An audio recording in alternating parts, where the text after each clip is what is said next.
Welcome back to our Best of PTL. It's a look back at some of the stories we brought you in 2021. Yeah, and one of the quirkiest things we discovered this year was a Pittsburgh artist who turned his love of doodling into elegant dinnerware. Yeah, you would probably never think those things go hand in hand, but as Heather Abraham shows us, robots and UFOs have landed at the dinner table.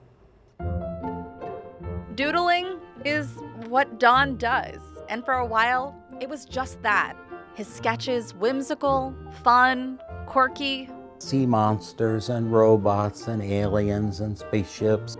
But from pen to paper to now products, Don Moyer thought, why wouldn't you put Sasquatch or flying monkeys on a dinner plate? I drew one inspired by a plate that I inherited from my mother's family. And I thought it would be more interesting to add a dinosaur.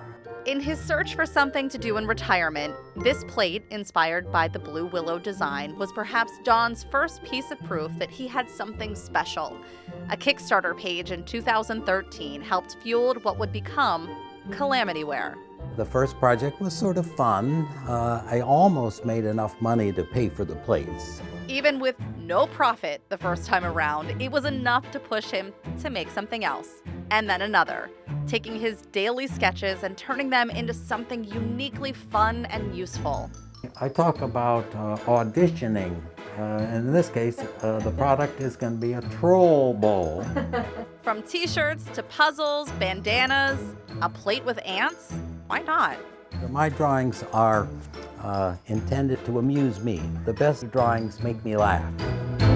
But as the product started rolling out and interest grew, he was on his third project whenever he was like, oh crap, I just started a business. What am I doing here? Enter Jack and Lynette Kelly, old friends who stepped in to help manage and expand Calamity-ware, truly believing in the whimsy of Don's business.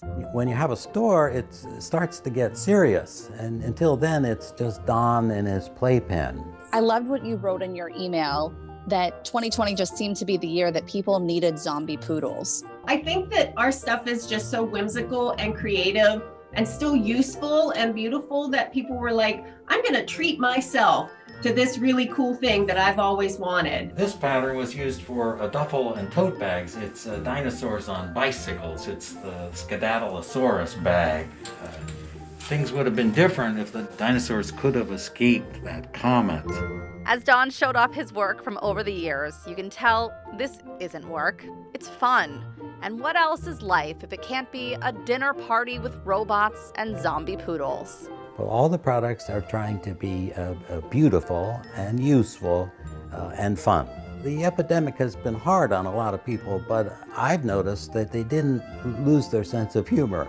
So there is still appreciation for a product that could be useful and funny. You know, I have a new appreciation for zombies and robots now. Yeah, well, yeah. I mean, no, he makes it artistic because you look at them, they look so elegant, and then you look up close and you're like, oh, this is really cool. Yeah, it's cool. And, you know, and he's doing what he loves and making people laugh. Yeah, I think that. It's kind of sad to know that toddlers all across Pittsburgh have better art under their food than I have on my walls. But I definitely enjoyed seeing that story again. No, it's a great story. We love what he does, so we wanted to share it with you again. Well, something else we enjoyed in 2021, giving back to our community. Running around with the Penguins mascot may not seem charitable, but we will explain why it actually was. We also hosted a PTL toy drive. The toys collected were given to the Charlie Batch Foundation, and so many kids given the gifts of Merry Christmas, and you answered that call even on a soggy winter day.